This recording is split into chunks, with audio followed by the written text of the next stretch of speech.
Thank you. It's a pleasure to be here, and I want to first just thank the entire room and this panel for standing up to say and do the right things, because I think worldwide this is very hard times to have courage.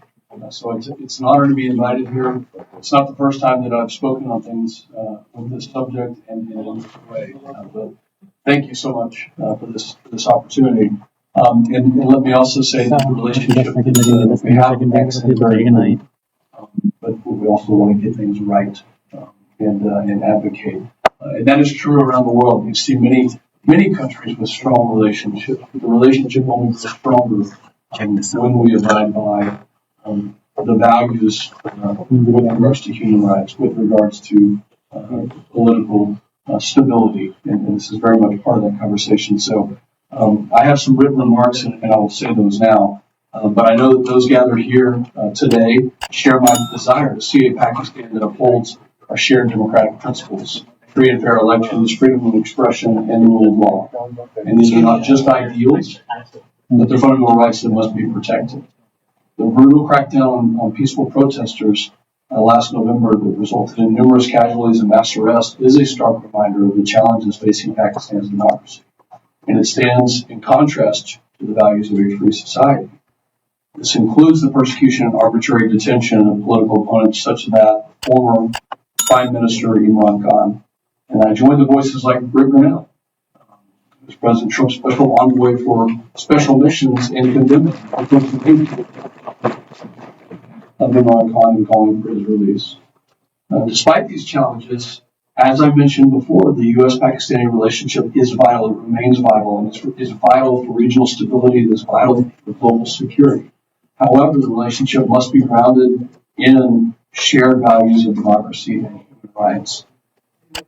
This must include countering the pernicious activities of the People's Republic of China, a country who feigns being a reliable partner yet is anything but that. A country that imprisons, tortures, and genocides Uyghur Muslims in its own country. The Chinese Communist Party is counting on Pakistan to ignore this, to turn a blind eye, and to further ingrain Pakistan into China's Belt and Road initiative. This must not happen. My Pakistani American friends, all of you in this room, your voices are crucial. Your contributions to American society and your role in strengthening U.S.-Pakistan ties are invaluable. Your concern for your homeland is not just understood, it's shared. And thank you for the applause. Let me finish by saying, I look forward to working with the incoming Trump administration to reaffirm the U.S. commitment to you, the Pakistani American community, to pursue a free, fair, and democratic Pakistan and to usher in a new era of U.S.-Pakistan relationship. Thank you. Congressman, thank you so much for prioritizing the fundamental rights of the Pakistani people. That means a lot to us. Thank you. Thank you so much, and I appreciate everything that you're doing here.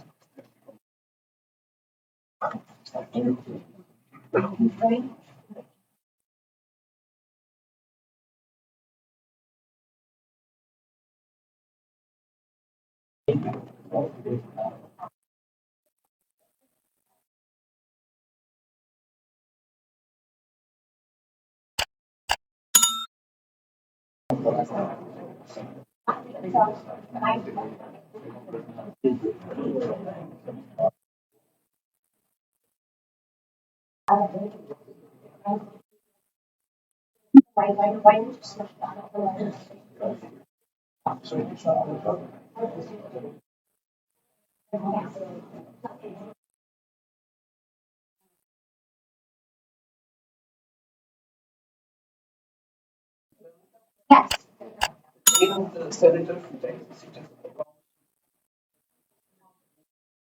EFL. August Cooper. August Cooper. From Texas. Thank you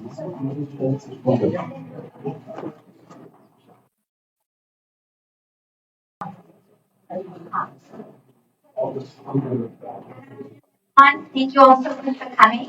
My name is Mehlaga Sabani. I am director at the Community Alliance for Peace and Justice, an advocacy group that seeks to improve U.S. engagement with Pakistan in ways that prioritize democratic norms, human rights, and the rule of law. We are waiting for Congressman Khazar, who is hosting this congressional briefing, to join us momentarily. But in the meantime, we will proceed and we will start. So before we begin, I would just like to say a few words about the efforts of the Pakistani American diaspora and about our movement. Our movement is grassroots, and it is not about one particular political party. It is not about one particular person. This movement is about the principles of human rights, democratic norms, human rights, rule of law, democracy, and civilian control of the military. Unfortunately, over the past couple of years, these principles have come under increasing attack by Pakistan's military and civilian leadership, in particular from people like General Asim Munir and the Interior Minister Mohsin Naqvi. Over the past couple of years, we have seen pro-democracy activists brutalized and tortured. Journalists and human rights defenders are picked up and disappeared. And the right to peaceful protest, the right to freedom of speech, has been brutally taken away. But just as the repression in Pakistan has increased, the efforts of the Pakistani American diaspora have increased, and we are mobilized like never before. Over the past couple of years, we have secured the support of congressional representatives from across the political spectrum. We have progressive Democrats, and one has just entered, one of our very amazing champions in Congress. We'll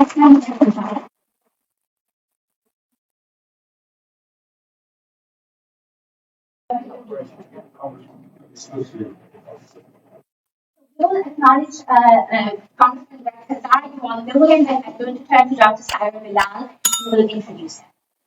Good afternoon, honorable members of Congress, legislative staff members, and ladies and gentlemen. I am Dr. Saira Bilal, and I'm representing First Pakistan Global. I would like to welcome you all today to this congressional briefing, which is held by and hosted by Congressman Greg Khazar. I would like to express my deepest and sincerest gratitude for you being the holder of democracy, supporting democracy, human rights across the globe, including Pakistan. Congressman Greg Khazar has spearheaded several congressional letters, including the letter to President Biden and Secretary of State, and he has been a huge supporter of Pakistani diaspora and their efforts towards restoring democracy to Pakistan. Today, we will be discussing the Islamabad massacre, and we hope to achieve and enlighten people about what is happening in Pakistan, the ongoing crisis, the military destabilizing the country, and dismantling of the institutions. We will also hope to address potential sanctions against the individuals who were responsible for Islamabad massacre. Thank you very much, Congressman Greg Khazar. Everybody, please give a huge welcome.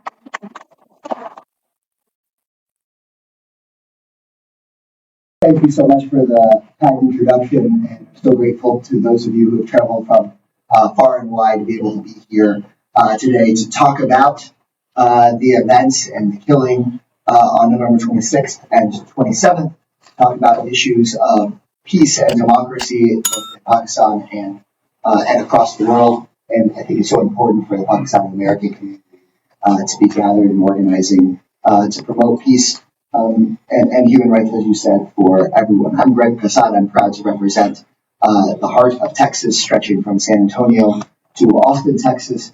And while I really feel one of the came into office focusing on issues of domestic policy, it's so clear that the way that the United States treats our partners and neighbors across the world impacts our everyday lives here in the United States. And I came in with on November 26th, Pakistan saw the most brutal crackdown on thousands pro-democracy protesters.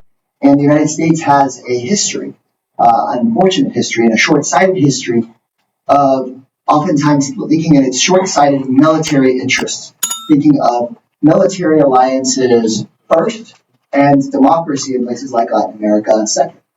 And what we saw happen in Latin America, and what connected me so much to the issues happening right now in Pakistan, is how the United States, sometimes during the Cold War, because it put its thinking about the U.S. and Russia first, supported dictatorships, supported authoritarianism, and in fact supported the toppling of democracy in places in Latin America that took generations to recover. It did not serve the United States or the people in America's own interest relative to the Cold War. It did not serve the interests of everyday people in Latin America. And in fact, destabilizing those democracies hurt our own democracy, hurt our own ability to work across the world for global prosperity, hurt our own ability to tackle the shared challenge of the climate crisis. It ended up not helping anyone. And similarly, as I've asked questions about what has happened here in Pakistan in recent years, I could see how the status quo of militaries supporting militaries first and not asking about democracy ever ends up actually hurting our own American people. I leave to the people of Pakistan the question of who to elect, how to run your own politics, whether your leaders agree with me or not. I know that Congressman Fluger, we're both from Texas. We have very different ideas, but at the end of the day, the question isn't whether somebody in Pakistan agrees with Mr. Fluger's ideas or agrees with mine. The question is, can the people in Pakistan choose their own path, choose their own future? And can they choose that future and be able to protest and demonstrate and vote for whomever they like without fear of repression, and even more importantly, in my seat as United States member of Congress, without fear of repression that is supported in part by our own dollars. And so my first action as it related to questions of U.S. and Pakistan relations was in 2023, which I led on a letter with Congresswoman Ilhan Omar asking that we do a review of the legality of United States military assistance in Pakistan, because we have a law. I don't believe this law should be applied anymore to our best friends versus our allies versus anyone else. There is just simply a law that says that U.S. military assistance does come with a condition. And that condition is support of human rights and democracy, because it is U.S. taxpayer dollars that should be going to supporting peace and security, not to hurting our own values and oppressing anyone of any political party, whether I agree with that political party or not. We then followed up in 2024 with another directive and question to Secretary Blinken. I did that work with Congresswoman Susan Wild, who is just an excellent member of Congress, expressing our concern about all of the reports of rigging in the elections. Again, we want to make sure that our role on the international stage is to make sure that we aren't saying, well, if somebody that the military is aligned with and an election is rigged, we're not going to say anything. If there's somebody that we're not aligned with and there's rigging, we are going to say something. No, the United States wants to have credibility around the world. Then we need to call a fair election, whether we agree with the results or not. An unfair election, an unfair one, whether we like the results or not. Of a country with so many people, with such a history, with such ties back to the United States, it's so important for us to be consistent. And so I and other members of Congress are willing to hold leaders of our own party to that standard of being consistent, saying we want free and fair elections, and we want all of our partners and allies to be held to that basic standard. And then here in October of 2024, with Congressman Rick McGovern and Congresswoman Summer Lee, alongside 62 other members of Congress, we asked the Biden administration to center human rights in our U.S. policy towards Pakistan, asking for the release of political prisoners, including Imran Khan.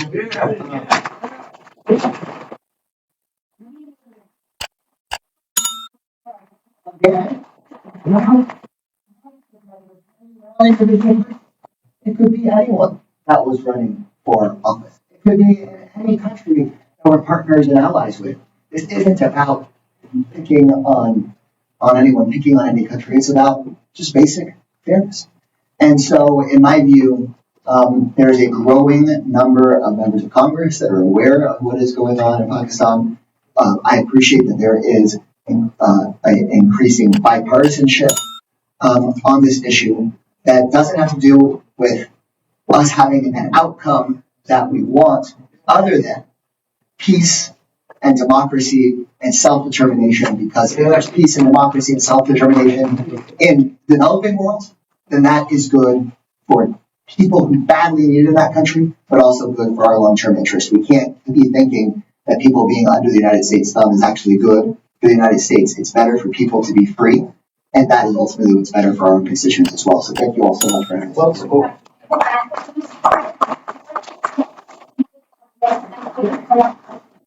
Millions of Pakistanis who really believe that accountability is close.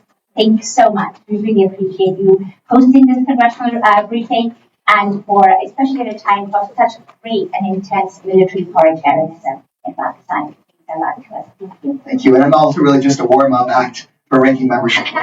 Who's done this for so much longer. Absolutely. Ladies and gentlemen, this is my favorite congressman, Congressman Jim McGovern, who is also the co-chair of the Tom Lantos Human Rights Commission. We are so grateful he's here. He's another one of our champions in Congress who's done so much to support human rights and democracy. I apologize for being late, but we're still organizing our committees, and so we're in and out, and it's a little bit, kind of chaotic. But I want to thank Representative Kazar for hosting the briefing. He's great, and he's a wonderful member, and for his leadership on this and so many other important human rights causes. I also want to thank Walaka Samdani, who's, as she mentioned, she's my constituent, and I'm a member of Congress. I want to thank her for her human rights advocacy. She's the executive director of the Community Alliance for Peace and Justice, and I'm not exaggerating when I say that I think she's probably one of the most persuasive advocates that I know. Look, as our country fights to defend democratic institutions, I stand in solidarity with the Pakistani people who are engaged in the struggle for their own democracy. And, what happened in November was unacceptable. Internet shutdowns, mass arbitrary detentions, and the deployment of the military, that is never an appropriate response to people exercising their right for peaceful assembly.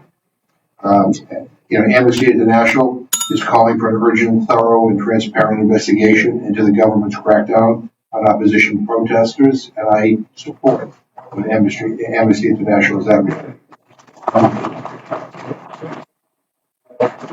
But no matter who is prime minister, the Pakistani government must uphold its human rights obligations and strengthen its democratic institutions. This should include limiting the misuse and weaponization of counterterrorism laws against political actors and revisiting the 26th Amendment, which, as it stands, threatens the independence of the judiciary. There are many struggles ahead for pro-democracy forces in Pakistan, but if the tenacity of your Pakistani American constituents is any indicator, democracy and human rights will prevail. And just the final thing I would say, I co-chair a committee called the Tom Lantos Human Rights Commission. And I've always believed that if the United States stands for anything, we need to stand out loud and four square for human rights. We don't always live up to that ideal, but we have to keep on pushing to make it so we can do better. Standing up for human rights in Pakistan is the right thing to do. And again, great. Your leadership on these issues, because you have been leading letters and we look forward to sort of taking it to the next level as well and come up with targeted sanctions against those who are responsible for the worst atrocities in Pakistan. So thank you so much for being here. I really appreciate you. And are you going to be here for a while? A little bit. Until I have to go back to the committee. Oh, absolutely. Great. We would love to have you for as long as you're able. I had other remarks to say, and again, I was just talking about how galvanized the Pakistani community is. We have secured the support of congressional representatives across the political spectrum. We have progressive Democrats, we have national security Democrats, we have Trump-aligned Republicans, we have regular Republicans, and they have all come on board in terms of supporting human rights and democracy in Pakistan just over the past year. Even though we're a nascent movement, we're just getting started, but just over the past year, after Pakistan's flawed elections that were massively rigged, 368 congressional representatives voted on the House of the Floor to support House Resolution 901, calling for an investigation into those elections. And then there were a flurry of letters, right? There were almost 100 congressional reps call for the release of Imran Khan and all political prisoners who are detained illegally, as the UN and Amnesty International have told us. And then in October, led by Congressman Jim McGovern, Greg Kazar, and Samali, we had 62 congressional Democrats sign off calling on the Biden administration for targeted sanctions against people like General Asim Munir. And so that is something that we want to however, despite all of that, at the end of the year, we did not see any meaningful change there was no consequences for the overall US-Pakistan relationship, despite all the repression that was taking place. And a culture of impunity was created. And then what did that lead us to? That led us to one of the most horrific events that took place in the heart of Islamabad, the capital city of Pakistan. And that is the focus of our discussion today.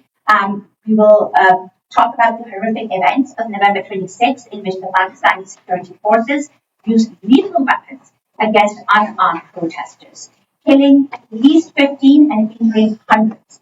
2 months later, dozens and dozens of people remain missing and unaccounted for, and they are presumed dead. Our forum today will examine various dimensions of this brutal crackdown and the cover-up that took place in its aftermath. From a variety of different perspectives, we will end with specific recommendations that we believe should be pursued in Congress against Pakistan's civilian and military leadership. We have an excellent lineup of speakers who will sort of discuss different dimensions, and I will introduce them as it becomes their turn to speak. First of all, we have, I will invite actually Dr. Buit Pirsaga, who is a leading Pakistani journalist and former broadcast TV anchor, as well as the editor of Global Village Space. He will provide us with the overall context in which the Islamabad massacre took place, as well as the failure of Western media outlets to effectively cover it. Thank you. Thank you for all of you for being here. Thank you, Mr. Nani and Congressman Rekasar for organizing this. Congressman, thank you, Congressman Jim McGovern. I just heard the comment. Thank you so much for it. And Congressman Cooper, who just left after making this comment. I have a prepared testimony. I was asked to basically point. We have a shortage of time, so I quickly return to my prepared points. For context, it's important to emphasize that I have worked with top media networks, including a great broadcaster, as television anchor, political analyst and editor since 2005. I have written extensively on Pakistani politics and have been founder editor of print and online publications. Before media, I worked for more than 10 years with Fed government of Pakistan. These roles have provided me meaningful access to the top civil military, decision makers, politicians, legislators, and judiciary of Pakistan. Honorable Congressman, while Pakistan has been defined as a state moving from crisis to crisis since its inception, the Islamabad massacre of November 2024, in which hundreds of people were shot, literally at the gates of its Parliament and Supreme Court, and bodies made to disappear, like the Banana Massacre in Colombia of 1928, was unprecedented even in Pakistan's troubled history. This represents a clear and present danger for U.S. interests in South and Central Asia, and the growing instability, Congressman, is increasing immigration pressures towards Europe via Mediterranean. Asylum applications are also piling up in the U.S. borders from Pakistan. Honorable Congressman and fellow gentlemen, but we have not reached this dangerous situation overnight. Pakistan, a nation of almost 250 million, fifth largest in the world after China, India, China, United States, and Indonesia, second largest Muslim nation, and the only Muslim country with nuclear weapons, with almost 1 million trained men in uniform in arms, is increasingly on boil since a military-led regime change operation in April 2022 against the government of Prime Minister Imran Khan. Since then, country with more than 65% under the age of 35, facing an economic meltdown, water, food, and energy shortages, is being run by a military with growing brutality and in total disregard of United Nations and international human rights conventions. Since April 2022, while courts have been made to collapse, more than 20,000 men and women have been arrested, hundreds have been tortured, journalists, lawyers, human rights activists, and poets have been abducted, forced to go underground or seek protection in Western democracies like myself. I left when a dear colleague, an outspoken critic of the military, Arshad Sharif was chased and murdered in Kenya on 23rd October 2022. 10 days later, an assassin almost murdered Imran Khan, the former Prime Minister and country's most popular leader. But both criminal acts, Congressman, to this day have not been properly investigated. Biden administration, for reasons not understood, completely ignored the crisis developing in Pakistan. Attention was repeatedly drawn by Pakistani American community to brutal suppression of opposition, gross human rights violation, silencing of media, muzzling of courts, and internet shutdowns. But Biden administration kept on dodging the questions and thus tacitly encouraged the Pakistani military to continue with its reign of terror. Congressman, in November 2023, our United Representatives Greg Casar and Ilhan Omar wrote to Secretary Blinken to review if United States security assistance is contributing to human rights violations. And on 28 February 2024, after elections were massively rigged in Pakistan by the military, 31 congressmen led by Representatives Greg Casar and Susan Wyatt wrote to Secretary Blinken to withhold recognition of an apparently illegitimate government till a transparent and credible investigation is conducted into alleged election interference and irregularities. In June 2024, in an unprecedented move, United States Congress and House Resolution 901 affirmed its support for democracy and demanded investigation into election irregularities and interference by the military. And in October 2024, 4 weeks before the Islamabad massacre, Representatives Greg Casar, Jim McGovern, yourself, and Congresswoman Sana Lee again led 61 congressmen asking Biden administration to emphasize human rights and rule of law in its policy towards Pakistan, and demanded release of all political prisoners, including the former Prime Minister Imran Khan. Congressmen all unfortunately fell on deaf ears. Washington ignored the growing crisis, including increasing reports of transnational repression, piling up the Federal Bureau of Investigation. These are hundreds of instances of intimidation and violence against relatives, families, and associates of Pakistani Americans in Pakistan by the military regime for the views expressed within the US, for reaching out to the congressmen, and for the comments on Twitter, which is, by the way, blocked in Pakistan since 17 February 2024. Congressman, Islamabad massacre was thus the culmination of growing public outrage and helplessness against rigged elections, destruction of the court system, and silence of the international community led by Washington. It was in these circumstances that more than 100,000 protesters marched into capital Islamabad to demand release of political prisoners, restoration of the Supreme Court, and respect for the stolen mandate in February election. Instead of negotiating with peaceful, unarmed protesters, a military operation was conducted in the middle of the night. No one knows how many were really killed, as dead bodies were made to disappear, just like the Banana Massacre of 1928 in Colombia. I hope Ryan Grimm or Dropsite, who I see here, who did an investigative story, will provide more details about this massacre. Congressman, in my humble opinion, unless the US Congress impresses upon the incoming Trump administration to develop a focus on Pakistan through special envoys and demand person-specific sanctions against the officers of the military regime and police responsible for the massacre, human rights violations, instability and chaos will continue to grow in Pakistan, increasing risk for its neighbors and the United States' interest in it. Thank you.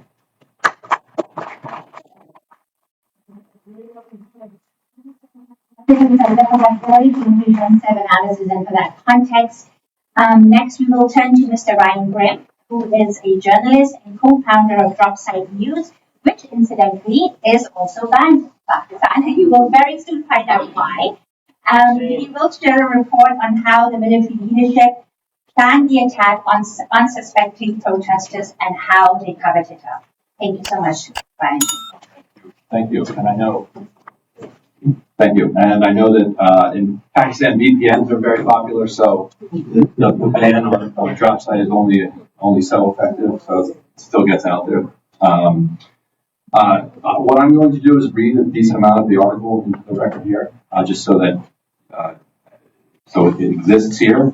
I don't really think it's my place anyway to tell people in Pakistan, how they ought to run their internal affairs. That's for Pakistanis to determine. What I can do is reveal what information I can with my colleagues in a journalistic capacity, and then I can encourage my government to try to not make things worse. But beyond that, we believe that the people who are in Pakistan or or who have a connection to Pakistan.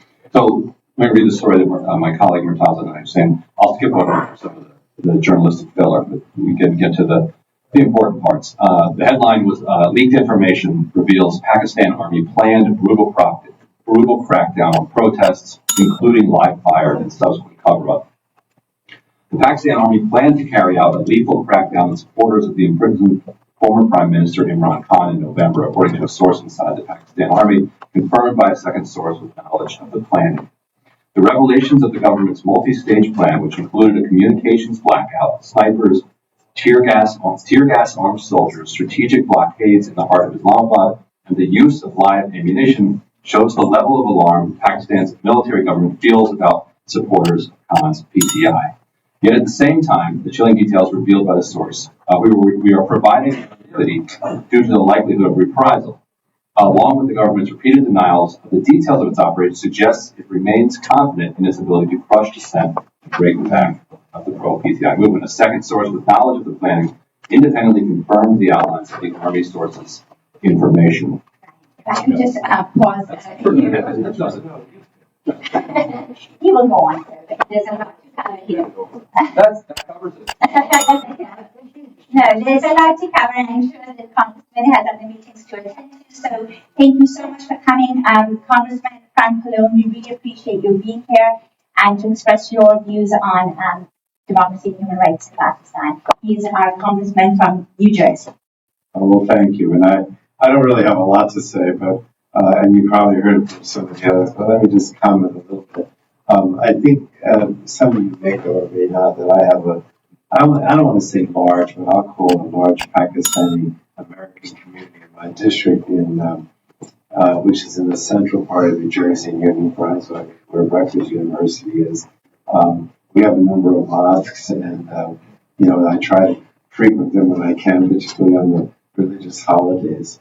But I just wanted to say, I value democracy in general, and I know that there have been times in the history of Pakistan when we haven't had a complete democracy, but I still think of it as a very vibrant democracy, and that the people deserve to be able to have fair elections and elect leaders who are going to be responsive to them, which I think is only the case when you have a democracy. If you have an authoritarian regime or a military regime, they're never going to be responsive to the average person, the way the democratic elected leader is. So when I heard from some of my constituents about the election in February of 2024 and what happened, it was very upsetting to me.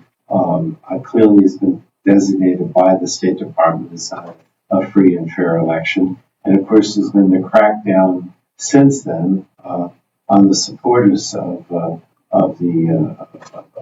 Prime Minister who ran in that election. He wasn't allowed to run, really, because it wasn't fair. And that's just another indication of the military leaders, if you will, taking a hard line and making it more difficult for people to exercise their right to vote or freedom of speech. We passed a resolution in the House. I think I have the number here. I'm sure I'm familiar with it. And basically expressing our desire that Pakistan go back to a democratic process and the human rights violations not continue. And I just think the United States has an obligation, as does this Congress, to continue to speak out and support those like yourselves that believe in free and fair elections and free speech in Pakistan and throughout the world. I know that what's the term, realpolitik? There are a lot of Americans or even American leaders I'm going to mention who think the U.S. policy should be driven by what I call realpolitik. What's best in our economic interests, what's best in our security interests. But I've always felt that whether it's our economic interests or our security interests, that democracy is always more likely to lead to a government that's more friendly and more helpful to us, both from a national security point of view and an economic point of view. So I don't separate the two. Democratic rights are crucial, and they go along with economic freedoms and national security concerns at the same time. So I'll just continue to be out there speaking out against what's happening and advocating for a free and fair elections and a democratic Pakistan. I'll leave it at that. Thank you. Thank you so much for it. Thank you so much for rights get sacrificed on the altar of strategic interests. So thank you so much for saying that. Strengthening human rights regimes actually end up creating more stability, and that acts in our national security interest as well. So thank you very much for your words. We would love for you to say thank you. And Ryan, I'm so sorry if you'd like to resume. I'll read a little bit. Yes. Okay. So I was reading from our article that was published, I don't remember when, but about the November massacre, in which do we know yet how many? That's Yeah. PJ has confirmed about 13 or 14, but there are hundreds of people are missing. Right, and who may be detained, and maybe we'll hear from them a year from now when they're released, or maybe they're dead. Presumed dead. You see, there are eyewitnesses that also tell that how the dead bodies were taken away. And the dead bodies that have been recovered are the dead bodies of the people who were shot between 4 p.m. and 9 and 10 p.m. by the snipers. The actual military operation took place after 11 p.m. So you haven't found any dead body from the actual military operation. That's what I call is another massacre. So I'll continue to read briefly from the article. According to the source, who provided substantial evidence to confirm the allegation, and just to be clear for people who are familiar with our reporting, we are often criticized by Pakistan's government for not publishing the documents that are leaked to us. The reason we don't do that should be fairly obvious. That the risk to the people who leak those documents to us is existential. It would be fatal if they were exposed. And so any documents that we publish would include breadcrumbs to get back to the original source. So, according to the source, who provided substantial evidence to confirm the allegation, the operation was planned on the morning of November 25th at the Military Operations Directorate of the Pakistan Army under the direction of General Asim Munir, Pakistan's powerful Chief of Army Staff. Under the plan, Jinnah Avenue, the main road in front of Chowk, would be encircled with stacks of shipping containers serving as a barricade. Snipers from Pakistan Army Special Services Group were deployed across rooftops, while paramilitary rangers carrying assault rifles patrolled the roadside alongside police armed with tear gas shells. To execute the plan, the military employed a multi-pronged approach.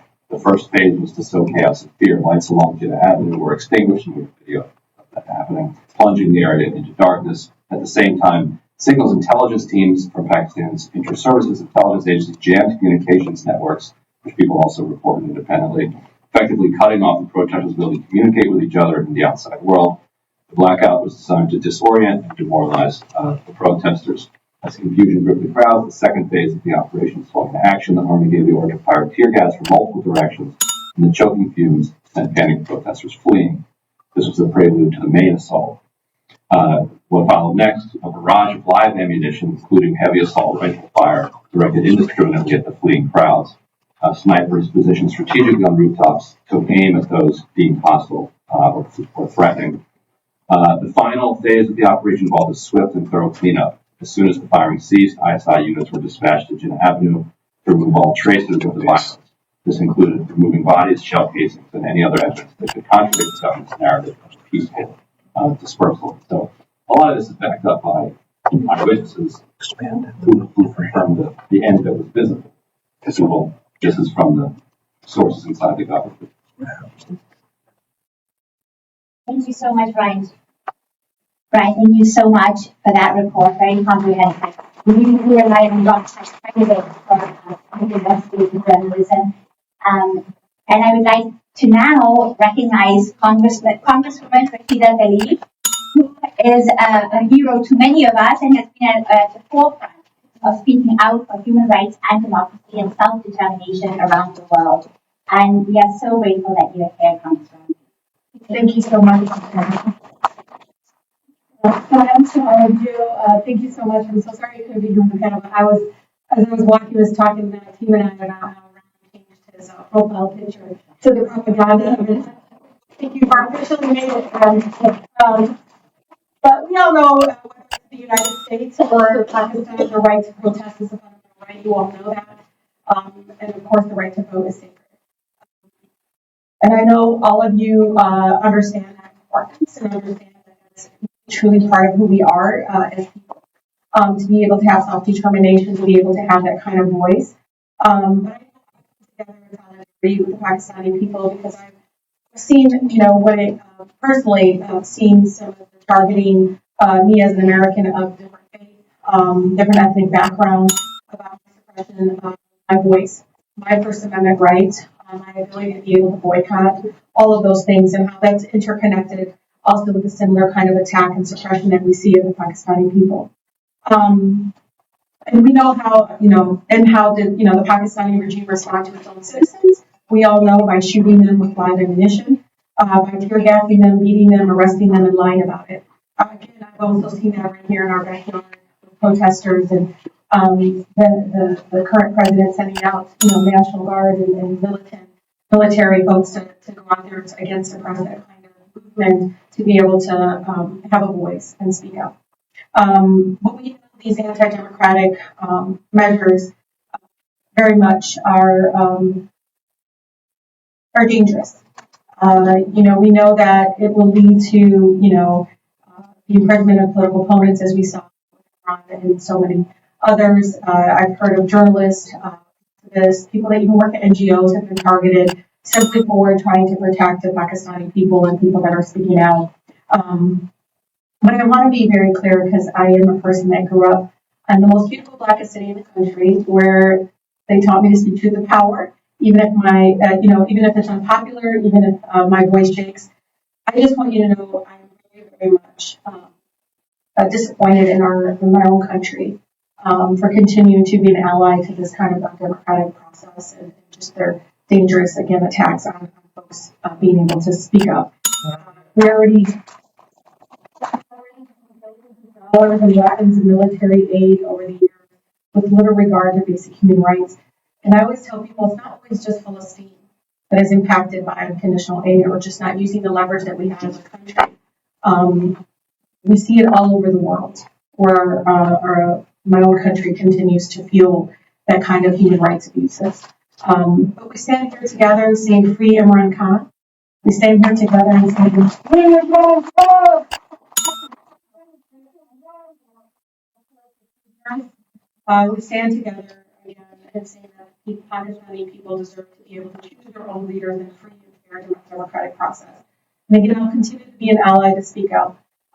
I know it's been very difficult, I think, for many of us, including myself, to see the lack of urgency by our country to move on this issue, to even just voice some sort of opposition to what we've seen over and over again of the violence towards those that are opposed to the current regime and their actions. So again, I'm really honored to be able to be in space with all of you today. And I also want to thank all the Pakistani people who have stood with us against the genocide in Gaza. Thank you so much from the bottom of my heart for continuing to speak out about that. I also leave you with this, there was no Palestine student organization at Wayne State University when I went there. You can look it up because Ryan Gert's a researcher. But I joined the Pakistani Student Association. Honestly, I actually thought I spoke Urdu. I would say Hafiz. I picked up some stuff, but I just want you all to know, for 4 years I was a member of the Pakistani Student Association. But now, a lot of great, wonderful Palestine organization. Even then, it was incredibly hard to be an activist on Palestine on campus. It's even, obviously, you see it's even more difficult. But the courageous students and captains and things that we've seen across our country is so incredibly inspiring. But thank you so much for allowing me to be in space with all of you today. So nice. Thank you.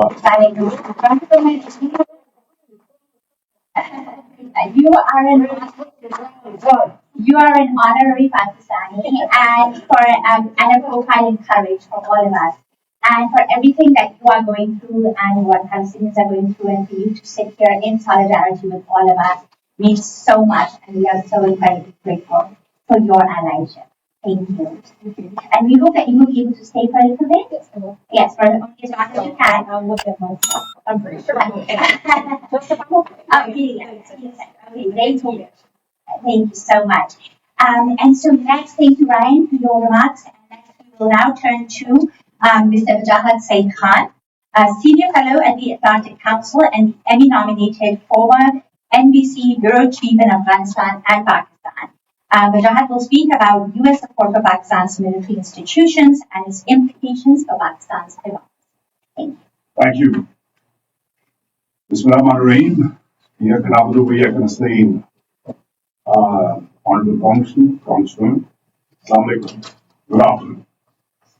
I've been reporting on conflicts and politics in Pakistan, Afghanistan, and India, 3 countries I have lived in, reported from, and still have family and friends in for the last 25 years. Frankly, I'm a fish out of water there in Washington. I really shouldn't be here. I should be back home in Pakistan. And yet, I can't be back home because home no longer feels like home. Strangely, I have easy access to this capital here in Washington and my own capital city of Islamabad, which ironically means the city of Islam, a religion of peace and tolerance. And yet, in that city is where some of my colleagues are buried today. Colleagues like journalist Rashid Sharif, like Salim Shahzad, who were killed in the line of duty or doing what they were supposed to be doing in the business of accountability and truth. They were killed for doing their job.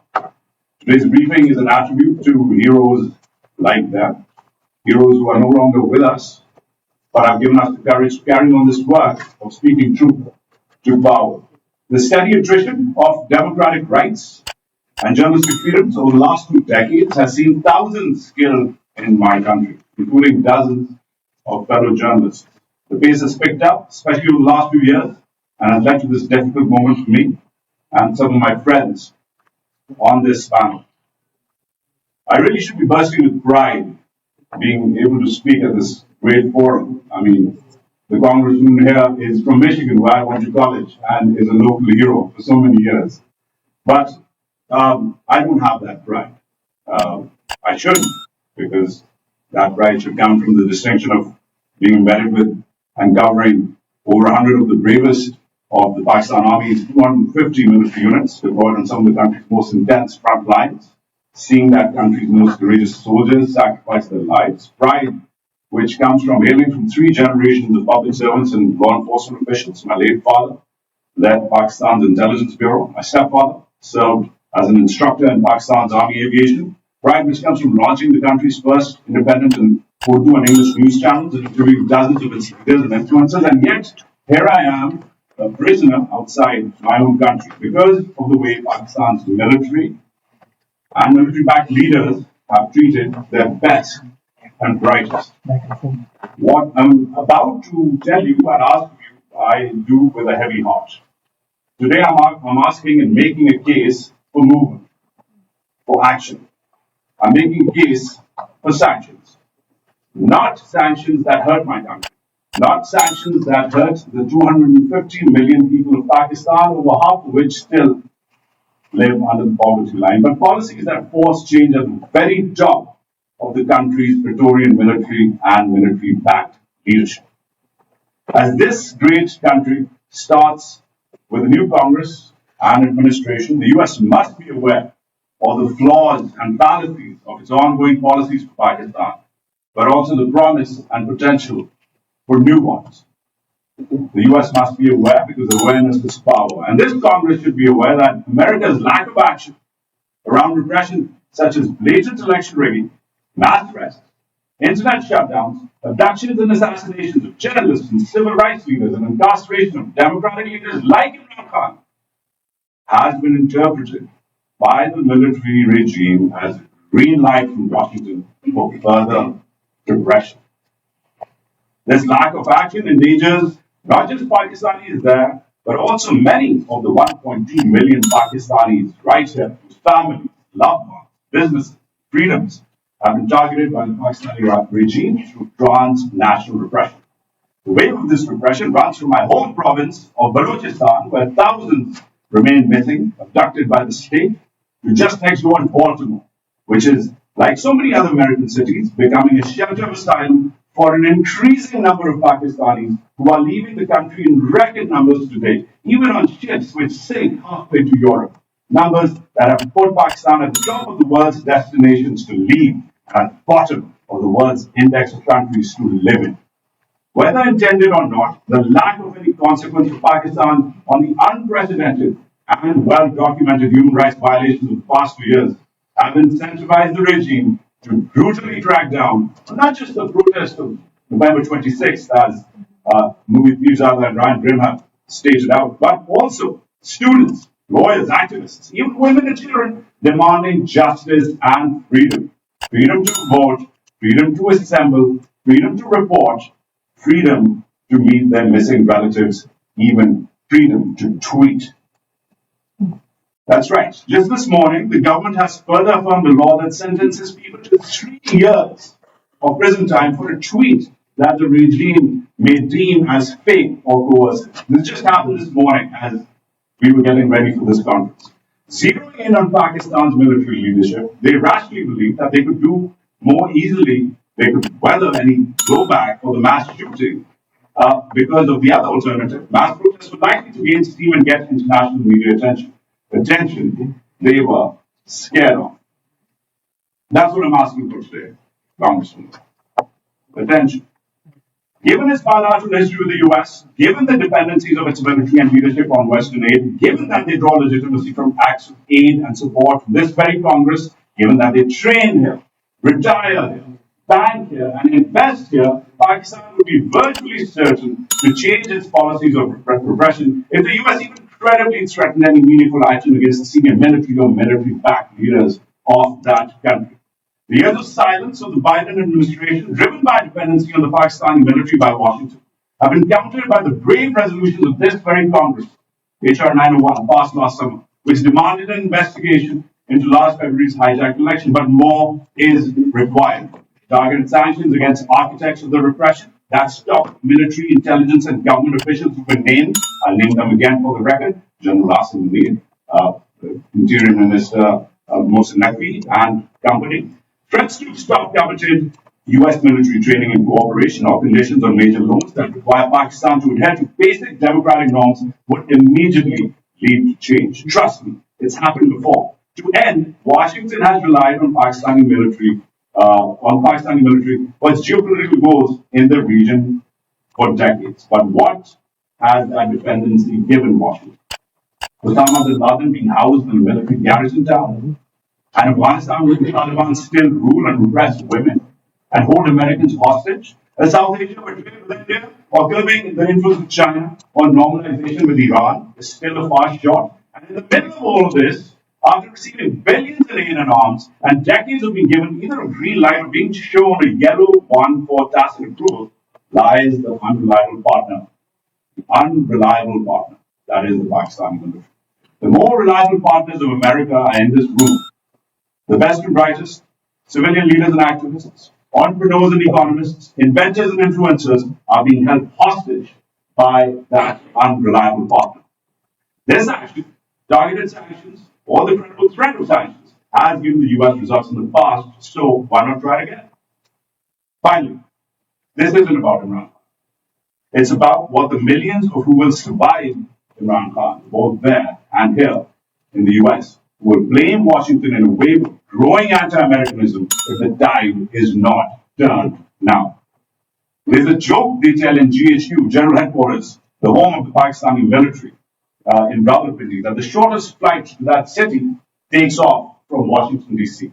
This city has power, and it's time for the most powerful in the city, you, the U.S. Congress, to hop on that flight. Thank you. Thank you so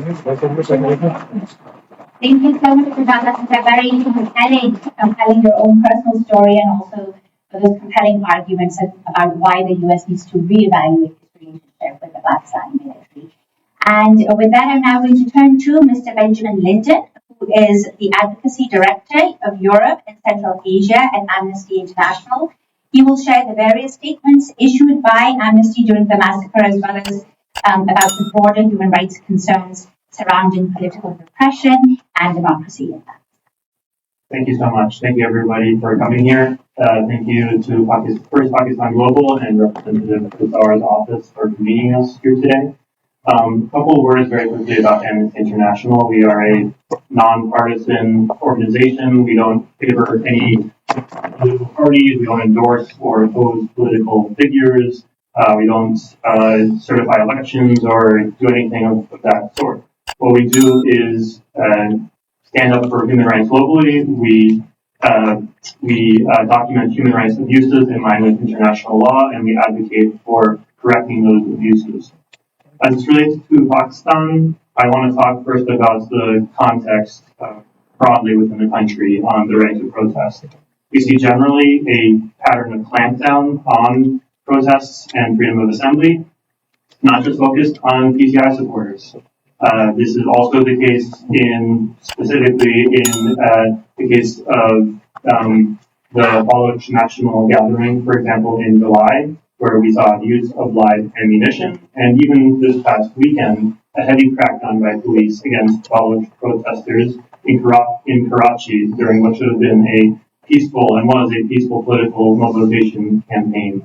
We've also seen anti-terrorism laws targeting other minority groups, including the Pashtun Taghuz movement and other minority groups in what is really an affront to the freedom of association and peaceful assembly. The second area of context here that's being utilized in various parts of the country is the use of military force against civilians. The trial by military courts are conducted in complete secrecy with limited access to counsel or opportunity for defendants to prepare for their trials. It allows essentially no right to appeal. Even going back several years to 2019, we saw military trials being used against, just as one example, a human rights defender by the name of Idris Atak, and his trial by military courts, which was completely unfair and arbitrary, as is always inherent in military trials. He had worked for years as a human rights defender. He consulted with Amnesty and other human rights organizations. He remains in detention, and we have called for his release. In 2023, we saw, of course, the arrest of Imran Khan and his trial by military courts. The protesters that protested in the wake of his arrest were tried by military courts. 105 of them, to be exact, with the sentencing of 85 of them. 66 of those remain in detention. And it shows how the use of military courts is an intimidation tactic meant to chill freedom of assembly, and it is done selectively. Other protesters were sent to civil courts. So it's done selectively and arbitrarily as far as we can tell from the outside. Turning to the events of November 26th and 27th, we saw initial reports at the time of unlawful use of tear gas and shoot-at-sight orders being used against protesters. The exact figure of deaths and injuries is unknown due to the clampdown on information. I know the PTI has previously stated 12 protesters were killed. Today I've heard numbers a bit higher, and that's at least those initial 12 had their identities released by the PTI. This much is clear. There needs to be an independent investigation, and the government needs to engage seriously with the PTI's claims. Instead, what we've seen are restrictions on the media, shutdowns of major highways, blockades of cities, and mobile internet shutdowns in response to the PTI protests, which speak for a larger repression throughout the country of the right to protest. Reportedly, 4,000 PTI supporters were detained prior to the protests in November across the country, and 610 were arrested on the day of the protest. Releases of these detained has been scattered. There have been some reports, but it's difficult to put an exact number on those, and still many are certainly in pre-trial detention. As far as we know, they are being tried in civilian courts, but it's tough to verify in all cases. I'm going to wrap up here with some recommendations, and I would say for any Hill staffers here, or those that may work in the administration or who may be watching online, I would certainly encourage you to echo and amplify these calls with regard to U.S. approaches to the Pakistani government.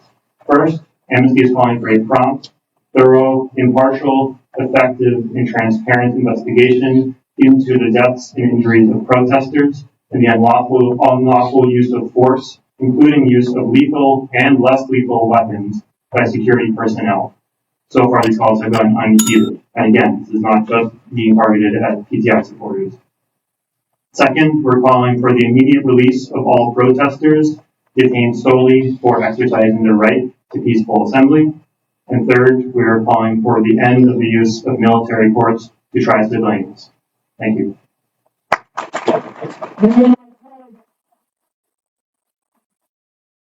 Thank you so much for those remarks.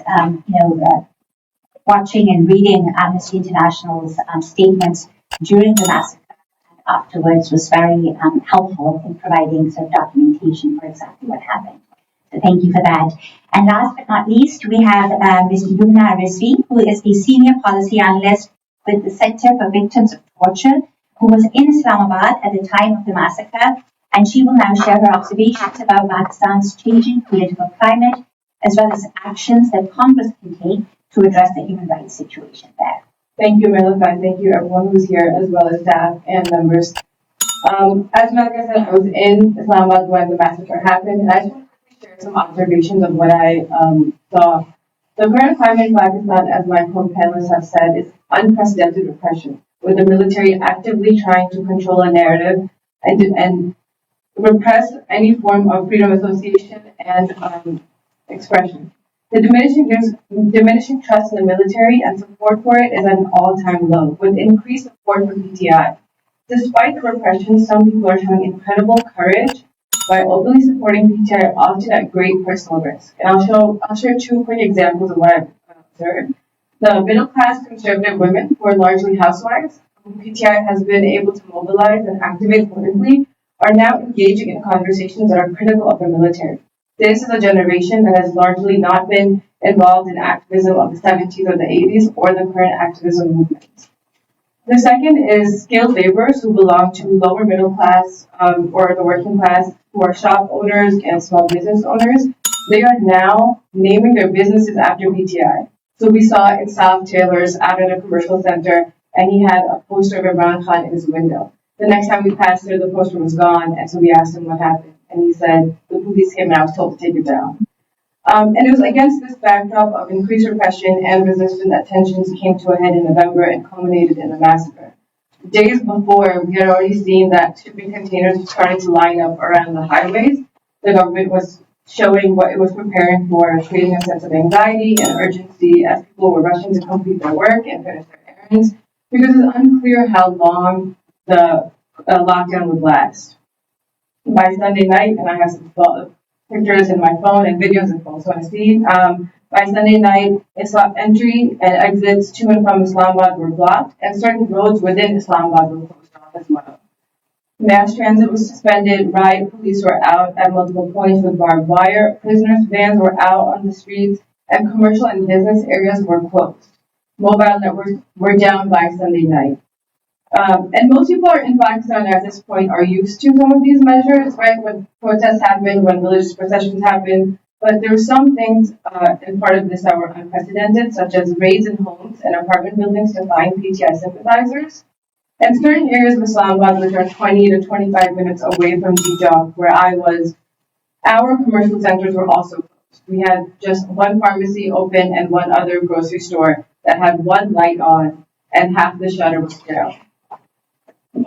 We were getting reports of women and children being beaten at the airport, and by Tuesday night, when the police was firing indiscriminately at Dijak, we were, again, 20-25 minutes from there, but we heard gunshots throughout the night in our neighborhood as well. The next morning, a friend of mine texted me saying they killed a lot of people, which even now to me is like blood-curdling. Throughout the night, when most of them was coming on television talking about the shoot outside orders and talks of imposing a curfew, there was definitely a sense of fear and anxiety of what was going to happen. It was unclear what we would wake up to the next day. What I've heard from folks and what I witnessed was that it was an unprecedented number of people who showed up, as well as an unprecedented outcome. People did not expect this to happen. Absar, who's a famous journalist, former country director of OSF, was live near Dijak at a office building's rooftop, and also was saying he had never seen something like this before. The number of deaths, as my panelists have said, is disputed. Wadiullah John, again, a journalist who was reported from outside one of the hospitals, trying to get data and information on number of deaths or injured, was ultimately detained by the law enforcement agencies. And so this is the current climate of Pakistan. Like, this is what we're dealing with. And so for members here and for staff here, just a few recommendations on what Congress can do. So domestically push for more robust and regular laity vetting, to suspend security assistance to units and individuals who are implicated in human rights violations, gross violations of human rights such as torture, enforced appearances, and extrajudicial killings, all of which we've seen. Pass a 502B resolution. Efforts around Pakistan in the last year or so congressionally have been bipartisan. It shouldn't be that hard to do. A 502B resolution would essentially suspend all security assistance to Pakistan, not just specific units or individuals. And at the international level, I would urge members to engage with the EU and your counterparts in the European Parliament. Pakistan is a recipient of the EU's GSP Plus preferential trade agreement. The GSP Plus status is conditional upon Pakistan's compliance with 27 international conventions on human rights, labor, environmental protection, and good governance, including the 9 UN core human rights treaties, of which Pakistan is a signatory of 7. The GSP Plus review takes place every 2 years. And in the past, revocation has been threatened because of Pakistan's human rights concerns, but Pakistan's continued to retain it. And so I would urge members to engage with the EU delegation here, as well as members of the International Trade Committee at the European Parliament and the South Asia Committee.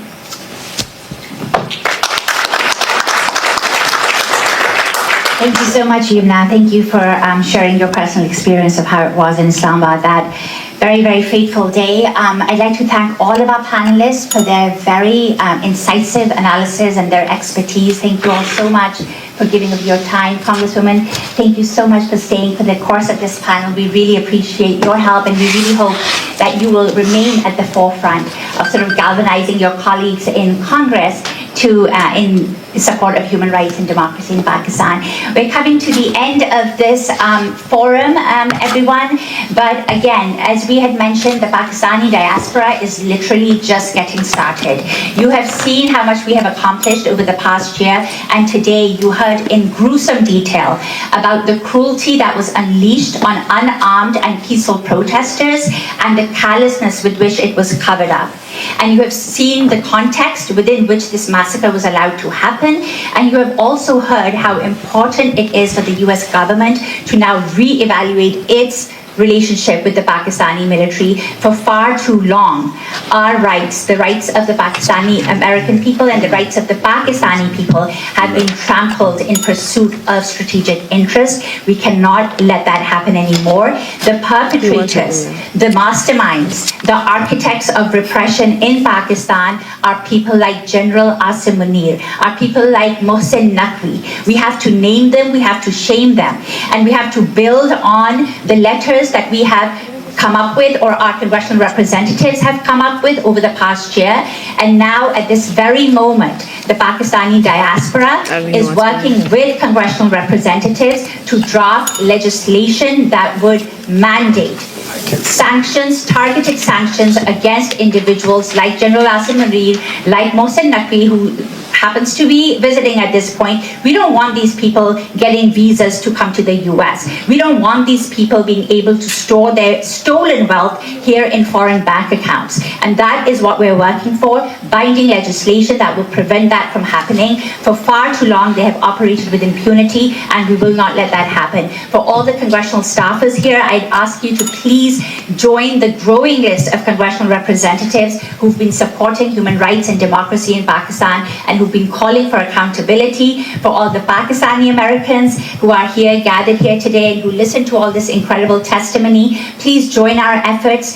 We are, again, just getting started, but we need to be consistently engaged. Just after 2 years of congressional engagement, you've just seen what currently happen. We have champions like Greg Kazar and their incredible aides, and everybody else who's here, championing our cause. And so we need your support, and we need the support of our representatives. Thank you all so much. If you have questions, our wonderful speakers will be here for a little bit longer. You can mill around with them and ask them questions directly. Again, thank you all so much for being here.